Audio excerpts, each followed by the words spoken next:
There's nothing easier in talking about sports. There's no lower hanging fruit than to just mention the word Pirates. You will actually get a little bit of a giggle out of somebody. I'm not even being facetious here. You will get like a little smirk as you just say the word Pirates if they know you're talking about the Pittsburgh Pirates. So saying something serious about them is really hard. I'm going to try anyway. Good morning to you. Good Tuesday morning. I'm Dejan Kovacevic of DK Pittsburgh Sports. This is Daily Shot of Pirates. It comes your way bright and early every weekday if you're into football and or hockey.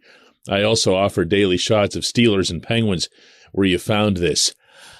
I'm determined on this one. I'm determined to lay out for you a lineup that's plausible, that's, difficult to argue against in terms of being an effective option toward, I was going to say contending. I don't mean contending, competing in 2023.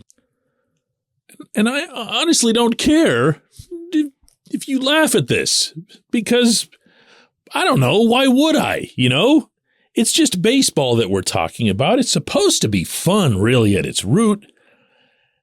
And if what I say comes across as having any kind of weight to it, maybe that concept ought to be taken at least a little bit seriously inside 115 Federal. And it's this, plain and simple, they aren't that far.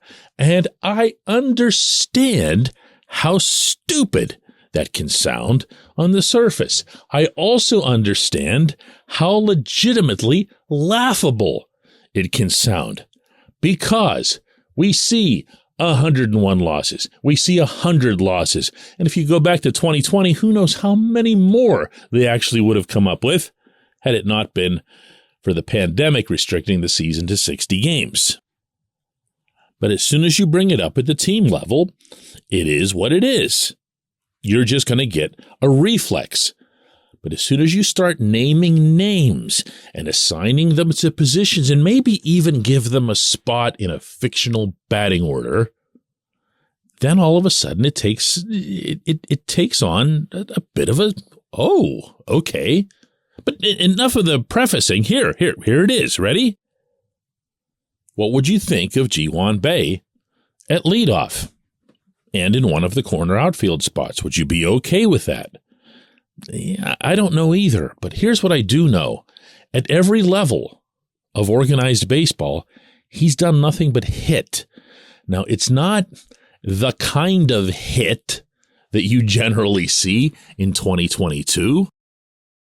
But it's a hit, and it's a get-on-base hit, and it's a steal-the-next-base hit, which is, by the way, something else that you don't see a lot of in 2022. Here's the real reason that I like Bae up there. They're changing the rules. And because they're changing the rules to favor more contact, more people getting on base, and in general, more movement on the base paths, this could be something of a secret weapon. I don't know if he'd be secret himself, but the usage of him would. They're eliminating the shift. They're making the bases bigger. Not a lot of people, even people who really closely follow baseball, I feel, have understood the ramifications of that. Bae is going to be a very 2023 player if he performs at nothing other than his own career norm / trajectory. So yes, I will take him at the top of the order. This portion of Daily Shot of Pirates is brought to you by our friends at Shore Tavern. That's directly across Federal Street from PNC Park. It's home of Steak on a Stone, an eating experience, underscoring the word experience. The steak is brought to you partially cooked on an 800-degree stone, and you do the rest. It's a ton of fun, it's a great meal, and it's a baseball atmosphere like no other in Pittsburgh. North Shore Tavern, right across Federal Street from PNC Park. Ready? Here we go. Brian Hayes. To me, he's more of a 2 than Brian Reynolds is. Maybe I'm talking a little too much old school when I say that there, so I wouldn't mind seeing Reynolds at 2 if you go by the Joey Votto model in Cincinnati, that your best hitter should be at number 2 because that's where they make the biggest impact in your lineup analytically, whatever. To me, I'm still, when you're close to 30 home runs on a regular basis, I'd rather have you at 3. So anyway, so he slides down 1.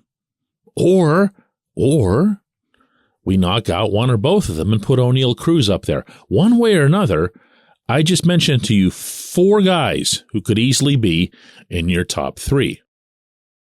The cleanup hitter, and this is the variable, has to come from the outside. And I know. That's why it's the variable, because the Pirates would have to spend money on this, and they'd have to do a little bit better than bringing in Daniel Vogelbach a day and a half before the start of spring training, when it happened to be convenient for him to drive up from his home in Fort Myers to get to Bradenton.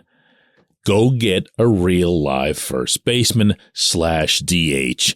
Get somebody to play first. Now you've got Cruz or Reynolds, and after that you've got Jack Sawinski, who feels to me like someone who was born to be a 6 in a good lineup. Now, Jack's got issues too. Jack is striking out way too much still. Jack's contact rate is nowhere near what it needs to be, and that might apply double next year with the new rules. Still, look at what we're doing here, okay? Rodolfo Castro, nice guy to have at 7. You know what I mean? It's always healthy to have somebody there who can hit it out of the yard. Might not be Mr. Consistency or whatever, but he's still a threat. And after that, we're talking about 8 and 9, which can either be, I don't know. The catching position obviously has to be there, but that's one discussion in spring training, and it's entirely another once we get to the middle of summer, when we could see Andy Rodriguez or Henry Davis, or maybe even both, be in Pittsburgh, and all of a sudden everything looks different, like really different. Do you see what I'm doing here? I'm not even getting into the pitching. I'm just laying out the hitters for you. I didn't expect to be able to have any kind of discussion related to pitching. Not this soon, but when you're talking about Rowanzi Contreras and Mitch Keller, you're talking about a potential 1 and 2. No, that doesn't make either of them an ace. Aces are very, very scarce in baseball. But between those guys, you've got something there that could solidify a rotation. You've also got Luis Ortiz. You've got Johan Oviedo. You've got JT Brubaker. You can turn your nose up at JT if you want, but JT became a pretty good pitcher for the most part this past season, and he'd be a really nice 5 in almost any rotation in baseball. No hype, no exaggeration, no favoritism, because I like the guy. That's just what's there.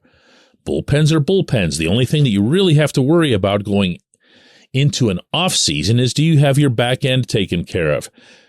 Well, the real question there is, does David Bednar have his back taken care of? He came back. He got onto the hill. He pitched. At least reasonably well. Nothing like before. But he started to show signs of being healthy. Yerry De Los Santos looked like someone who could be really, really good back there. I'll take 2. And then after that, I'll go and spend a ton of money making the rest of the bullpen. Have I done anything here, or do I just have to say the word Pirates and get a giggle? When we come back, J1Q.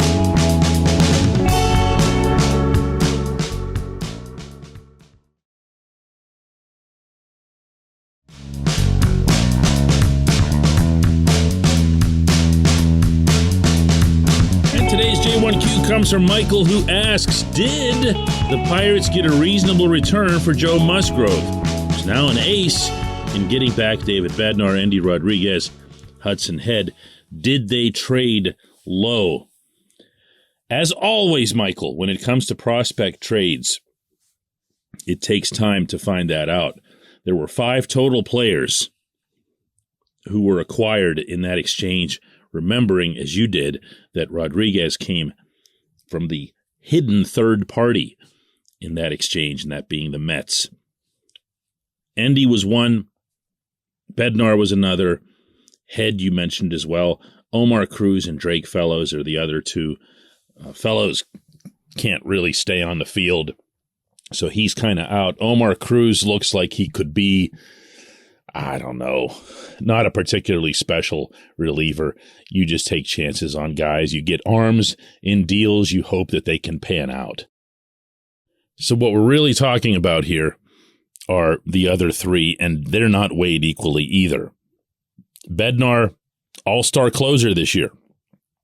Absolutely phenomenal through the first half. Arguably the best closer in baseball for a span of 3 months. And it's actually kind of an easy argument to make, even though he played for, giggle, the Pirates. Endy might be the biggest variable because he shot up so high on the prospect charts this year that he is reasonably considered the system's very best prospect by people who watch it closely. As in number one, as in ahead of all the first rounders, as in ahead of a 1-1 in Henry Davis. That's how effective he was. That's how dynamic he was. And that's also what a pro he was and is. This kid, in addition to being really fun, the most flattering thing that I heard about him came from an American League scout during a road trip that I made to cover the Pirates in Milwaukee about a month ago, when he said he got, I can't use that word. Let me try it again here. He got kind of screwed around a little bit this year. He was told to play a bunch of different positions, and he did, and he never complained. And it would take him a few days or so after he got to the new position to be himself at the plate again. But then he was. And once he went back behind the plate and stayed at catcher for good, he really took off. So this is someone who doesn't even have like the complaining gene in him. This is a good trait for a young baseball player to have. He alone could make the trade worth it. Hudson Head is in a bit of a different space. He was in A-ball. He strikes out way too much, slightly over a third of the time. He does have some potential based on the contact that he does make, and he's got enough defensive pedigree that he can stick in center field. That at least tells you that he can be a good defensive corner outfielder as well. But he's not really exciting anybody just yet. He'd need to have some kind of breakthrough. Look, one thing that happens this time of year is everyone loves to count former Pirates here or there, flick on the TV and get really mad when you see Musgrove pitching as brilliantly as he did over the weekend to eliminate the Mets. I'm happy for Joe. This is like a really, really good dude. And he would have been a good long-term fit in Pittsburgh. But the way all of this was set up was to work with a certain time frame. You can't just transpose people who are at Joe's age, he's approaching 30, and say, okay, you're going to just be here forever and you're going to be brilliant and we're going to pay you a gazillion dollars while you're here, and you're somehow going to mesh with this next wave of players. You have to work with players' ages and you have to work with at least some degree of window. But this is the part where I empathize with Ben Cherington. I feel like he's made a lot of mistakes since then, but I really loved the approach to keep saying this. You needed to put quantity and quality in your system when you made these moves. This trade did that. So far. I'm not evaluating it. I'm not grading it. I hate that when it comes to prospect trades. But so far, it's done what it was supposed to do. Joe is going to be on center stage. You know, that's just kind of common sense. But what's going to end up happening if the Pirates ever get good again it's going to be because of players like Endy and like Bednar. It just is. And when those guys are taking center stage and whatever else, no one's going to say, man, can you believe we got both of these guys in the same trade? The same way that if I ask you right now, who was it that the Pirates traded to Los Angeles to get O'Neal Cruz? And it was a trade. That was not an internal player. Who was it? First off, it was Neil Huntington, to his credit, as critical as I've been of him. And the player who was sent out was Tony Watson. Tony Watson. And at the time, Tony hadn't been doing all that great, but he was a part of some successful teams here. And a lot of people were like, hey, what are you doing with Tony Watson here? But this is how these things work. The trades look very, very bad at the beginning, and they can look very, very much the opposite at the end. I appreciate the question. I appreciate everyone listening to Daily Shot of Pirates. We'll do another one tomorrow.